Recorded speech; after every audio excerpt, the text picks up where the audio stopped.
Inner purity views our destiny in true sense. Each day is a golden opportunity to view our destiny when we are pure. Here in India, most religious minded people believe in destiny. They go from temple to temple, consulting horoscopes and try to invoke the Almighty's help to live happily ever after. Does that help? Does that help make their lives any better? Take the example of Lord Rama, the Avatar Purusha, from the epic of Ramayana. All the rishis checked, double checked, and triple checked the horoscopes at the time of his wedding with Sita. Yet, Rama had to struggle for 14 years with his wife and later as well, and he made her go through difficult tests. He abandoned her also, and she endured so much of pain even after coming back from that forest dwelling. Sita boldly suffered everything. As Swami Vivekananda put it, there has been no woman like Sita on this planet, and there shall never be one. The most chaste, pure woman was questioned not by an ordinary man but a divine incarnation. So even the most perfect match can be disastrous because we do not know what previous karma will surface when and what new karma is forming now.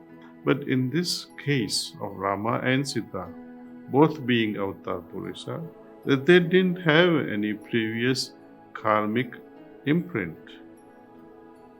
But here, somebody else could deviate their trajectory of their destiny. Well, some of you who know are familiar with Ramayana would know that father of Rama ended up giving a promise to one of his queens. Just when Rama was about to be throned as the king, succeeding his father, his stepmother steps in and reminds the king of his promise. You remember, you gave me true promise to be fulfilled. He said, yes, I do remember. He said, I'm asking you today to fulfill those two promises. And she asks that Rama, who is to be throned as the king, should now dwell in the forest. And instead of Ram, my son should succeed as the king of Ayodhya. So, in one stroke, she changed the destiny.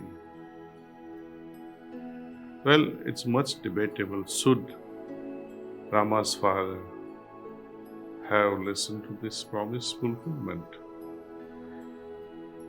Think of Hitler and the Jews. Was it the collective destiny of the Jews to be thus treated and killed, crucified? Some aspects of destiny are in our control. Some are not in our control. So the theory of compatibilism is perhaps one of the most intriguing of all philosophical debates on the question of destiny and free will. Which part of our destiny is in our control and which part is not in our hands? As we expand our consciousness, as we evolve, we make better decisions from a higher perspective. We are more informed.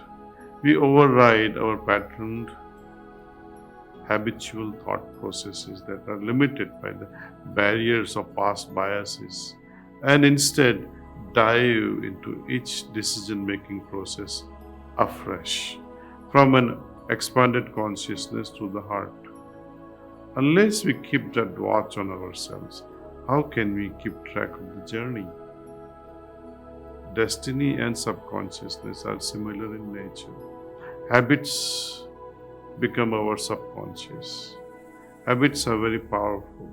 At times they spoil our best intentions. One of the most fundamental aspects of yogic philosophy is that it is also practical to the very core of it. Yoga does not just give us a theory or a philosophical standpoint. It provides us very practical solution to the problems of life, especially in the heartfulness way of system where we learn to transform our consciousness. With yogic pranahati in heartfulness way of training, we go very deep in meditation and soar to the heights of superconsciousness. The subconscious is a treasure trove in our habits, if our habits are good. It can propel us to the heights of spiritual evolution.